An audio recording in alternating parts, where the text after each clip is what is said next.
السلام عليكم، ان شاء الله تكونوا بخير. عصير بكميه كثيره منعش ولذيذ ما تشبعوش منه غير بجوج حامضات وجوج تفاحات. كيعطينا عصير لذيذ بزاف. الا جربتوه اكيد غتنساو العصير الجاهز، وحتى المناضه غتنساو تشريها حيت كيجي منعش ما تشبعوش منه. واحسن حاجه اقتصادي. كناخذوا جوج الحامضات، كنغسلوا القشره ديالهم مزيان، ومن بعد كنحاولوا نحيدوا ديك القشره الخضراء اللي كتكون الفوق، كنحيدوها وما كنحيدوش معها القشره البيضاء. ومن بعد نحطوا القشره الخضراء وكنحيدوا البيضه كامله، ما نخليو حتى شويه فوق الليمونه، حيت القشره البيضاء هي اللي كتخلي العصير كتجي فيه ديك المروره.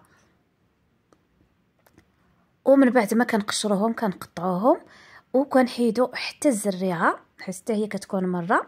من بعد ما كنقطعوا الليمون الحامض كناخذوا ديك القشره اللي قلت لكم اللي حيدنا في الاول، كنحيدوها هكذا، كنحاولوا نحيدوا ديك القشره الفوقانيه وكنقطعوها قطع صغيره.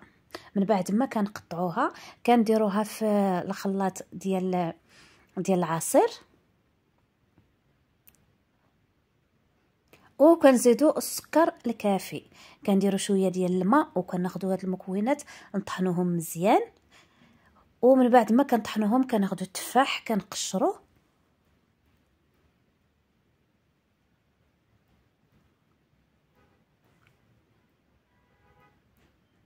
وكنقطعوه، كنحيدوا ليه الزريعه وكنقطعوه. بالنسبه لهذا العصير هو اللي كيصلح لهاد الايامات ديال الصيف، حيت كما قلت لكم اقتصادي وكميه كثيره، والمذاق ديالو اكيد الا جربتوه غتكونوا مدمنين عليه وتبقاو ديما تصايبوه. من بعد ما طحنتهم كما كتشوفوا كنصفيوهم باش داك اللي بقى كيبقى في الصفايه، وكناخذوا العصير كنرجعوه في الكاس ديال الطحانه وكنديروا القطع ديال التفاح. ومن بعد كنطحنوا التفاح مع العصير الحامض مزيان، وكناخذوا واحد البول كنخويو فيه العصير وكنزيدوا عليه الماء. وبالنسبه حتى السكر، بالنسبه للناس اللي عزيز عليهم السكر يزيدوا السكر على حسب الذوق، والماء حتى هو على حسب الذوق ديال كل واحد.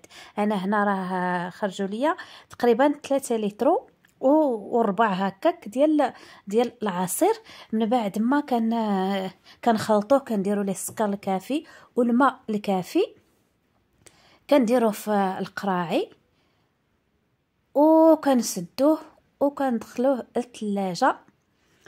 وقت ما بغينا العصير ديالنا كنهزوه وكنشربوه. ان شاء الله تجربوا هذه الطريقه وتنال الاعجاب ديالكم، وان شاء الله نتلاقاو في الفيديو الجايه.